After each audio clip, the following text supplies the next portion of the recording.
அனைவருக்கும் வணக்கம். இன்னைக்கு ஹிந்து நியூஸ் பேப்பர்ல என்ன இம்பார்ட்டன்ட் நியூஸஸ் இருக்கு அப்படின்னு சொல்லி பார்ப்போம். ஸோ முதல்ல வந்து பார்த்தீங்க அப்படின்னா, ஆ, தமிழ்நாடோட ஸ்டேட் ஃபினான்சஸ் வந்து ஒரு ஸ்லம்பை வந்து பார்த்துருக்கு. அதை தான் நம்ம இங்கே பார்க்க போகிறோம். என்னன்னா சிஏஜியோட ரிப்போர்ட் வந்து ரிலீஸ் பண்ணியிருக்காங்க. ஓகேவா? So financial health of states அப்படின்னு சொல்லி 2022-23 தமிழ்நாட்டோட ஃபினான்ஷியல் ஸ்டேட்டஸை பற்றி நமக்கு நல்லாவே தெரியுது அதில். சரிங்களா? ஸோ ஃபினான்ஷியல் இயர் 2022-23 வந்து பார்த்தீங்கன்னா கிட்டத்தட்ட 16 ரெவன்யூ சர்ப்ளஸ் ஸ்டேட்ஸ் வந்து இருந்திருக்கு, 12 ரெவன்யூ டெபிசிட் ஸ்டேட்ஸ் வந்து இருந்திருக்கு. ஓகேவா?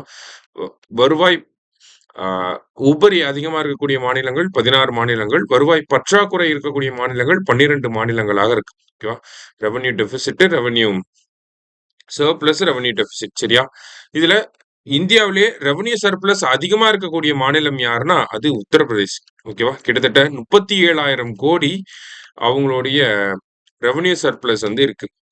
இந்தியாவிலேயே ரெவன்யூ டெபிசிட் அதிகமா இருக்கக்கூடிய மாநிலம் யாரு அப்படின்னு சொல்லி பாத்தீங்கன்னா ஆந்திர பிரதேஷ். ஓகேவா? ஸோ ரெவன்யூ சர்ப்ளஸ் அதிகமா வருவாய் உபரி அதிகமா இருக்கக்கூடிய மாநிலம்னா உத்தரப்பிரதேஷ். இந்தியாவிலேயே வருவாய் பற்றாக்குறை அதிகமாக இருக்கக்கூடிய மாநிலம்னா அது ஆந்திர பிரதேஷ். தமிழ்நாடு பாத்தீங்கன்னா ஆந்திர பிரதேஷ்க்கு அடுத்தது 2வது பிளேஸ்ல இருக்கும். ஓவராலா அந்த லிஸ்ட்ல பார்த்தோம்னா 27வது இடத்துல இருக்கிறோம். தமிழ்நாடோட ரெவன்யூ டெபிசிட் எவ்வளவு இருக்கு அப்படின்னு சொல்லி பாத்தீங்கன்னா 36,215 கோடி தமிழ்நாடோட வருவாய் பற்றாக்குறை அப்படிங்கிறது இருக்கு. Revenue deficit. சரியா? ஸோ இதை நம்ம ஃபர்ஸ்ட் செய்தியில இதுதான் நம்ம பார்க்குறோம். ஒரு டேட்டா, அந்த டேட்டாவை நல்லா நோட் பண்ணி வச்சுக்கோங்க. 36,215 கோடி தமிழ்நாடோட ரெவன்யூ டெபிசிட்டா இருக்கு. சரியா? அடுத்தது, ஸோ இந்த இடத்துல என்ன கொடுத்துருக்காங்கன்னா டிஎன் ஷோர் திட்டத்தை பத்தி தான் கொடுத்துருக்காங்க. இதுல நமக்கு ப்ரிலிம்ஸ் பாயிண்ட் ஆஃப் வியூல என்ன தேவையோ அதை மட்டும் தான் பார்க்க போறோம். சரிங்களா?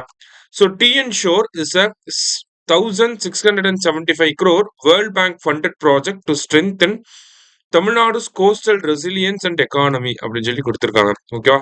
ஸோ இதுல நமக்கு என்னதான் கேட்பாங்க அப்படின்னு சொல்லி பாத்தீங்கன்னா டிஎன் ஷோர் அப்படிங்கிற இந்த project sustainable habitation and ocean resources and blue economy அப்படின்னு சொல்லி சொல்லுவாங்க இந்த ப்ராஜெக்ட். டிஎன் ஷோர் ஆர் நெய்தல் மீட்சி இயக்கம் ரெண்டுமே எல்லாம் ஒண்ணுதான். ஸோ டிஎன் ஷோர் அப்படிங்கிற இந்த திட்டம் வந்து யார் ஃபண்டிங் பண்றாங்க அப்படிங்கறத கேட்பாங்க. ஆப்ஷன்ஸ்ல வந்து ஜிகா அப்படிங்கறத கொடுப்பாங்க, ஐஎம்எஃப் அப்படிங்கறத கொடுப்பாங்க, வேர்ல்டு பேங்க் அப்படிங்கறத கொடுப்பாங்க, இல்ல வேற ஏதாவது அமைப்புகளை பத்தி கொடுப்பாங்க, சென்ட்ரல் கவர்மெண்ட் அப்படின்னு சொல்லி கூட கொடுக்கலாம். சரியா? யார் இதை ஃபண்ட் பண்றாங்கன்னா world bank funded project. World bank எவ்வளவு ஃபண்டிங் கொடுக்குறாங்கன்னா 1000 கோடி ரூபாய் கொடுக்குறாங்க. மீதி வந்து தமிழக அரசாங்கம் வந்து பாத்துக்கிறாங்க. சரியா?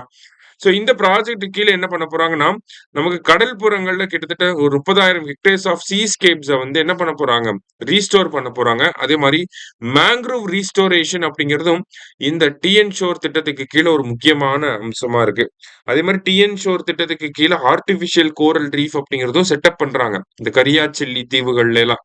சோ அது ஒரு தனி பார்ட். இந்த திட்டத்துக்கு கீழேயே அது ஒரு தனி பார்ட். இந்த சீஸ்கேப்ஸை வந்து ரீஸ்டோர் பண்றதுல இது ஒரு தனி பார்ட்டா மேங்க்ரூவ் ரீஸ்டோரேஷனோட சேர்ந்து வரும். சரிங்களா?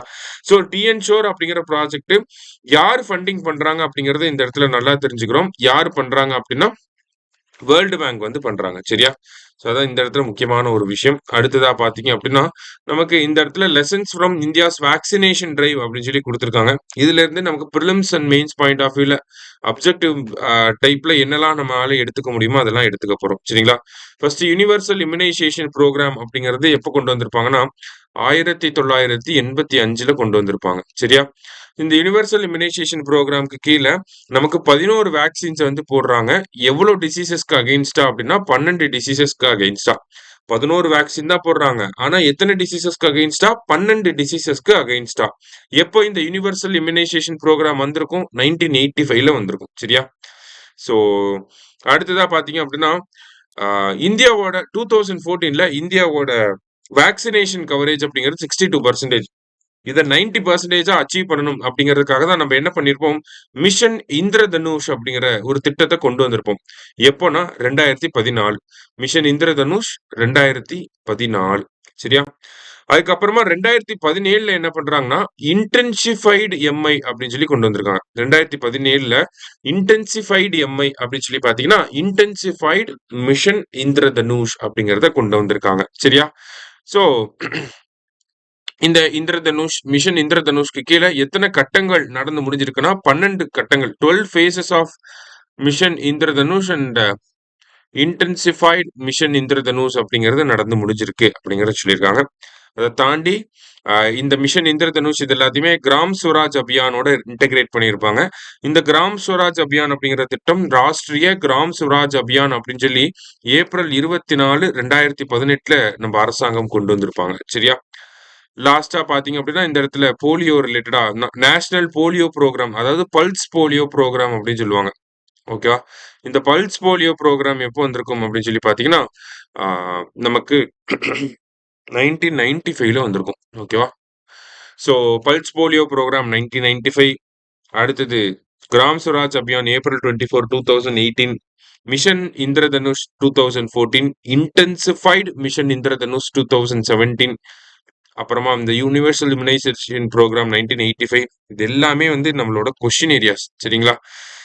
இந்த எக்கனாமிக்ஸ் மாதிரியான சப்ஜெக்ட், டெவலப்மெண்ட் மாதிரியான சப்ஜெக்ட்ல எல்லாம் இந்த மாதிரியான விஷயங்கள்லாம் ரிஃப்ளெக்ட் ஆகும். சரியா?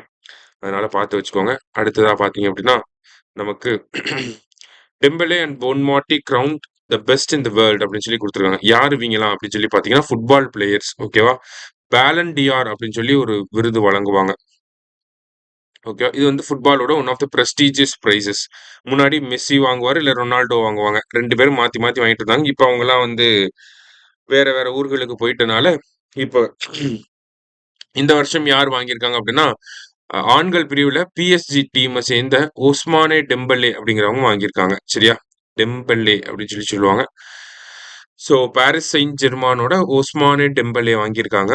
விமன்ஸ்ல யார் வாங்கியிருக்காங்கன்னா போன்மாட்டி எந்த டீம்னா பார்சிலோனா. சரியா? ஸ்பெயின்ல இருக்கக்கூடிய கிளப் டீம் தான் இது, பார்சிலோனா. போன்மாட்டி வந்து வாங்கியிருக்காங்க. அதாவது பார்சிலோனாவோட விமன்ஸ் டீம். சரியா? பிஎஸ்ஜி அப்படிங்கிறது பிரெஞ்சு லீக்ல இருக்கக்கூடிய ஒரு டீம்.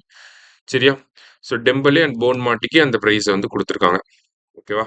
ஸோ இங்க வந்து பாத்தீங்கன்னா எப்படி நமக்கு ஐபிஎல் நடக்குதோ அந்த மாதிரி ஒவ்வொரு ஊர்லயும் இங்கிலீஷ் பிரீமியர் லீக், பிரான்ஸ்ல பிரீமியர் அந்த ஃபுட்பால் லீக் நடக்கும், ஸ்பெயின்ல, ஜெர்மனில, அந்த மாதிரி எல்லா யூரோப்பியன் கண்ட்ரிலையும் நடக்கும். சரிங்களா? அதுல இருக்கக்கூடிய பெஸ்ட் பிளேயர்ஸை செலக்ட் பண்ணி கொடுப்பாங்க. சரியா? ஸோ இன்னைக்கு நியூஸ் பேப்பர்ல முக்கியமான விஷயங்களை பார்த்துருக்கோம். நன்றி.